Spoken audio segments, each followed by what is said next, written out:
Hi ಎಲ್ಲರಿಗೂ ನಮಸ್ಕಾರ. ಇವತ್ತು ನಾನು ಹಾಗಲಕಾಯಿ ಚಿಪ್ಸ್ ಹೆಂಗೆ ಮಾಡೋದಂತ ಹೇಳ್ಕೊಡ್ತಾ ಇದ್ದೀನಿ. ಒಂದ್ಸಲ ಬಜ್ಜಿ ಬೋಂಡ ತಿಂದು ಬೇಜಾರಾಗಿದ್ದರೆ ಈ ಹಾಗಲಕಾಯಿ ಚಿಪ್ಸ್ನ ಮಾಡಿ ತಿನ್ಬೋದು. ಶುಗರ್ ಇದ್ದವ್ರಿಗೂ ಚೆನ್ನಾಗಿರುತ್ತೆ ಮತ್ತು ಸೈಡ್ ಡಿಶನ್ನು ಚೆನ್ನಾಗಿರುತ್ತೆ. ಈ ಹಾಗಲಕಾಯಿ ಚಿಪ್ಸು ಗರಿ ಗರಿಯಾಗಿದೆ. ಈ ಮಕ್ಳಿಗೆ ಕುರ್ಕುರೆ ಕೊಡೋದ್ರೆ ಮಕ್ಳು ಯಾರಾದರೂ ಹಾಗಲಕಾಯಿ ತಿಂದಿದ್ದಾಗ ಈ ಥರ ನಾವು ಹಾಗಲಕಾಯಿ ಚಿಪ್ಸನ್ನ ಮಾಡಿಕೊಡ್ಬೋದು. ನೋಡಿ, ನಾನಿಲ್ಲೇ ಹಾಗಲಕಾಯಿ ತೊಗೊಂಡಿದ್ದೀನಿ. ಈ ಹಾಗಲಕಾಯಿನ ನಮಗೆ ಎಷ್ಟು ಸಾಧ್ಯವಾಗುತ್ತೋ ಅಷ್ಟು ತಿಳುವಾಗಿ ನಾವು ಈ ಥರ ಕಟ್ ಮಾಡ್ಕೊಳ್ಬೇಕು. ನೋಡಿ, ಬೀಜ ಇರದಿದ್ದರೆ ಹಿಂಗೆ ಇಟ್ಕೊಳ್ಳಿ, ಬೀಜ ಇದ್ದರೆ ನಾವು ಈ ಥರ ಬೀಜನ ತಕ್ಕೊಳ್ಬೇಕು. ನೋಡಿ, ಈ ಚಿಕ್ಕ ಚಾಕುನ ತೊಗೊಂಡು ಈ ಥರ ಒಂದು ರೌಂಡ್ ಹಾಕಿದರೆ ಸಾಕು, ಚೆನ್ನಾಗಿ ಬೀಜ ಎಲ್ಲ ಹೊರಗಡೆ ಬರುತ್ತೆ. ಈ ಥರ ನಾವು ದಪ್ಪ ಬೀಜ ಇದ್ದರೆ ತಿನ್ಲಿಕ್ಕಾಗಲ್ಲ, ಕೈ ಆಗತ್ತೆ ಅಂಥೇಳಿ ನಾವು ಇದನ್ನು ಬೀಜನ ತಕ್ಕೊಳ್ಬೋದು.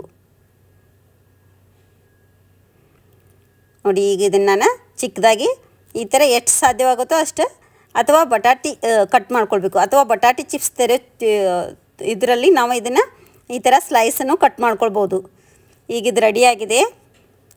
ಇದನ್ನ ಒಂದು ಸ್ವಲ್ಪ ಕೈ ಅಂಶ ಹೋಗಲಿ ಅಂಥೇಳಿ ನಾನು ಈಗ ಒಂದು ಪಾತ್ರೆ ಅಲ್ಲಿ ಹಾಕ್ಕೊಂಡೆ ಈಗೆಲ್ಲ ಸ್ಲೈಸಸ್ನೆಲ್ಲ ಹಾಕ್ಕೊಳ್ತಾ ಇದ್ದೀನಿ. ಈಗ ಇದಕ್ಕೆ ಸ್ವಲ್ಪ ನೀರು ಹಾಕಿ ಒಂದು ಸ್ವಲ್ಪ ಉಪ್ಪು ಹಾಕೋದ್ರಿಂದ ಕೈ ಅಂಶನೂ ಹೋಗುತ್ತೆ. ನೋಡಿ, ಇದ್ರದ್ದು 1-2 ಮಿನಿಟ್ ಚೆನ್ನಾಗಿ 2ರಿಂದ 3 ಮಿನಿಟ್ ಆದರೂ ನಾವು ಈ ಥರ ತೊಳಿಬೇಕು ಇದನ್ನು. ನೋಡಿ, ಇದು ಕಲರು ಚೇಂಜು ಆಗುತ್ತೆ, ಸ್ವಲ್ಪ ಹಸಿರು ಕಲರನ್ನು ಕೈ ಅಂಶನೂ ಬರುತ್ತೆ. ಇದನ್ನೆಲ್ಲ ನಾವು ತೊಳೆದ ಒಂದು ಪಾತ್ರೆಗೆ ಈ ಥರ ಆರಿಟ್ಕೊಳ್ಬೇಕು. ನೋಡಿ, ಇದು ಸ್ವಲ್ಪ ಡ್ರೈ ಆದರೆ ಸಾಕು. ಈಗ ಇದಕ್ಕೆ ನಾನು ಅಚ್ಚ ಖಾರದ ಪುಡಿ 1 ಸ್ಪೂನ್ ಖಾರದ ಪುಡಿ ಹಾಕ್ಕೊಳ್ಬೇಕು,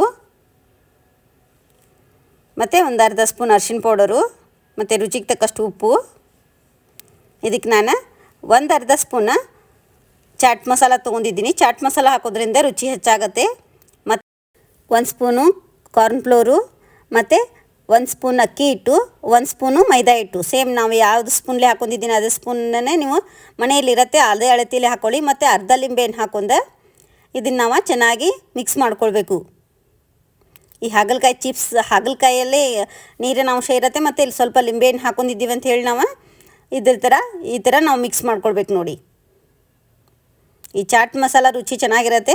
ಚಾಟ್ ಮಸಾಲ ಇಲ್ದಿದ್ರೆ ಅವರು ಜೀರಿಗೆ ಪೌಡರು ಮತ್ತು ಕೊತ್ತಂಬರಿ ಪೌಡರ್ ಹಾಕ್ಕೊಳ್ಳಿ, ಅಥವಾ ಆಮ್ಚೂರು ಪೌಡರ್ ಹಾಕೊಂಡ್ರೂ ಚೆನ್ನಾಗಿರುತ್ತೆ. ನನ್ನ ಕಡೆ ಆಮ್ಚೂರು ಪೌಡರ್ ಇರಲಿಲ್ಲ ಅಂಥೇಳಿ ನಾನು ಲಿಂಬೆಹಣ್ಣು ಹಾಕೊಂಡಿದ್ದೀನಿ. ಆಮ್ಚೂರು ಪೌಡರ್ ಹಾಕ್ಕೊಳ್ಳಿ, ಹುಳಿಯಾಗಿ ಚೆನ್ನಾಗಿರುತ್ತೆ. ನೋಡಿ, ಇದು ನೋಡಿ ಈ ಥರ ನಾವು ಮಿಕ್ಸ್ ಮಾಡ್ಕೊಂಡು ಇಟ್ಕೋಬೇಕು. ನಾನೀಗ ಒಂದು ಪಾತ್ರೆ ತೊಗೊಂಡಿದ್ದೀನಿ, ಇದಕ್ಕೇ ಎಣ್ಣೆ ಹಾಕ್ಕೊಳ್ತಾ ಇದ್ದೀನಿ. ನೋಡಿ, ಈಗ ಸ್ವಲ್ಪ ಎಣ್ಣೆ ಕಾದಾದ್ಮೇಲೆ ನಾವು ಈ ಥರ ಏನು ನಾವು ಮಿಕ್ಸ್ ಮಾಡಿದಂಥ ಹಾಗಲಕಾಯಿ ಚಿಪ್ಸ್ಗಳನ್ನ ಹಾಕ್ಕೊಳ್ಬೇಕು. ಒಂದೊಂದೇ ಎಳೆಯಾಗಿಯೂ ಹಾಕೋಬೋದು, ಅಥವಾ ಈ ಥರ ನಾವು ಬಿಡಿಯಾಗಿ ಒಂದೊಂದೇ ಕೈಯಲ್ಲಿ ಬಿಡ್ತಾ ಈ ಥರ ನಾವು ಮಧ್ಯಮ ಉರಿ ಇರಬೇಕು, ಅಂದ್ರೇ ಚೆನ್ನಾಗಿ ಫ್ರೈ ಆಗುತ್ತೆ ಗರಮಾಗಿ. ನೋಡಿರಿ, 3ರಿಂದ 4 ಮಿನಿಟ್ ಆದರೂ ಮಧ್ಯಮ ಉರಿಯಲ್ಲಿ ನಾವು ಇದನ್ನು ಫ್ರೈ ಮಾಡ್ಕೊಳ್ಬೇಕು.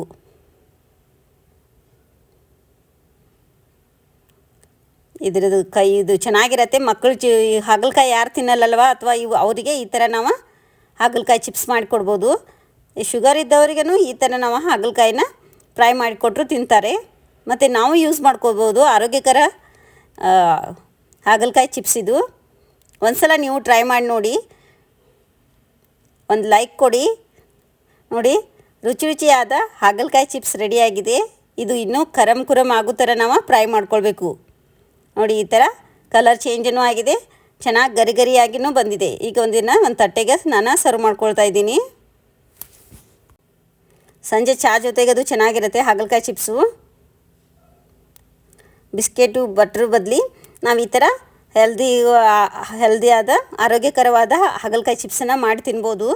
ನಾನು 2ನೇ ಸಲ ಹಾಕ್ಕೊಂಡಿದ್ದೀನಿ ಇದನ್ನು ಇದನ್ನು ನಾವು 4-5 ಹಾಗಲಕಾಯಿ ತೊಗೊಂಡ್ರು ಬರುತ್ತೆ. ನಾನು 2 ಸಾಕಾಗತ್ತೆ ಅಂಥೇಳಿ 4 ಜನಕ್ಕೆ 2 ತೊಗೊಂಡಿದ್ದೀನಿ. ನೋಡಿ,